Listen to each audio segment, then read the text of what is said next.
Áno, ide sem. Aby sa ujal slova svojím preslovom. Ďakujem.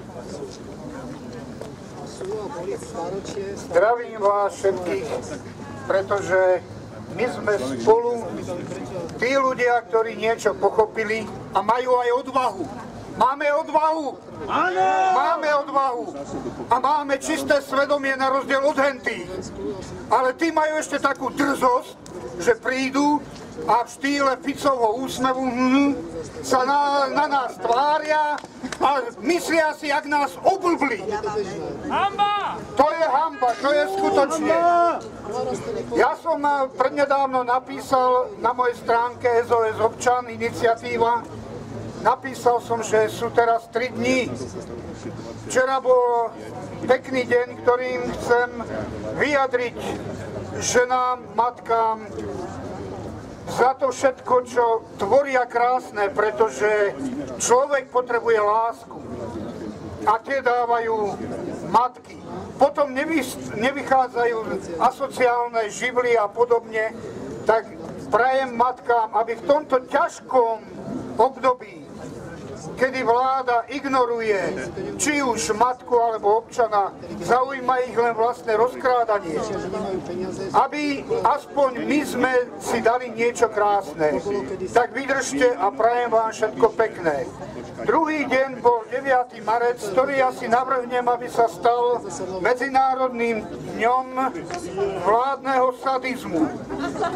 Pretože ako ináč môžeme charakterizovať to, čo spravili na normálnych ľuďoch, kde končia argumenty, začína agresia.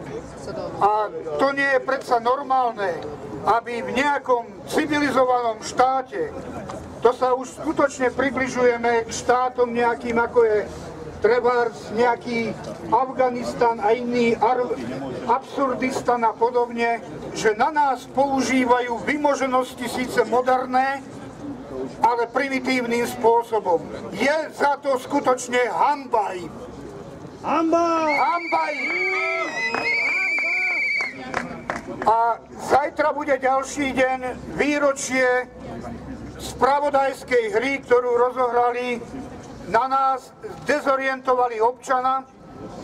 Ja už som sa pomaly bál otvoriť konzervu, kto z nej vylezie, pretože keď som vyšiel von, tak vidím na rozvoze pečiva Fico a ostatní, tak vojdem do vlaku, miesto pohľadu na sprievodcu vidím tvár Fica a podobne, takže to je jednoducho úžas, kam sme sa to my dopracovali. A toto dezorientované využili na to občana, ktorý nevedel, kto je, čo je. Využili na to, aby sa dostali k moci. Ale oni mali počkať, mali vymenovať vládu odborníkov a vyšetriť gorily. To nespravili, lebo vedeli, o čo ide. Oni sú tie gorily tam takisto. Gorily v podsvetí, gorily všade okolo nás. A toto je to, čo zajtra si pripomenieme a čo chcem mojím ďalším protestom, občiansky audit slovenskej vlády, kde chcem odborníci, občania, aby sa vyjadrili, že toto všetko je tu paškvil.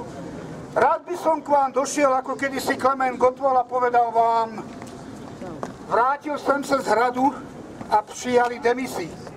To by som bol rád, keby sme mohli povedať, že sme konečne vyhodili z práce nejakého Fica, že sme vyhodili ďalšieho, že nám tu robili zle. Ale táto doba príde.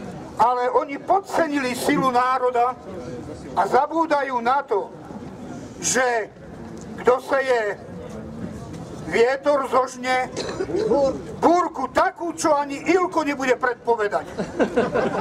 A preto hovorím, otázka je táto. Bulhári, podceňovali sme ich. Ale ukázali nám, keď išlo len o elektriku, objavili sa tisícky v uliciach. U nás prišli tisícky len, keď hokejisti prišli. Ale o to, aby sme my voči sebe bojovali a za seba to nie. Ja by som rád aj poklakol pred týmto národom a povedal mu, spojme sa, pretože všetci to vedia, to je ten zázrak. Všetci vedia, že je to na nič, ale my sa učíme len ukrývať ten hnev v sebe, zmlátim doma ženu, deti, aby som sa odreagoval, krčme som hrdina, ale sem prísť, to je málo kto. Vám patrí obdiv a úcta.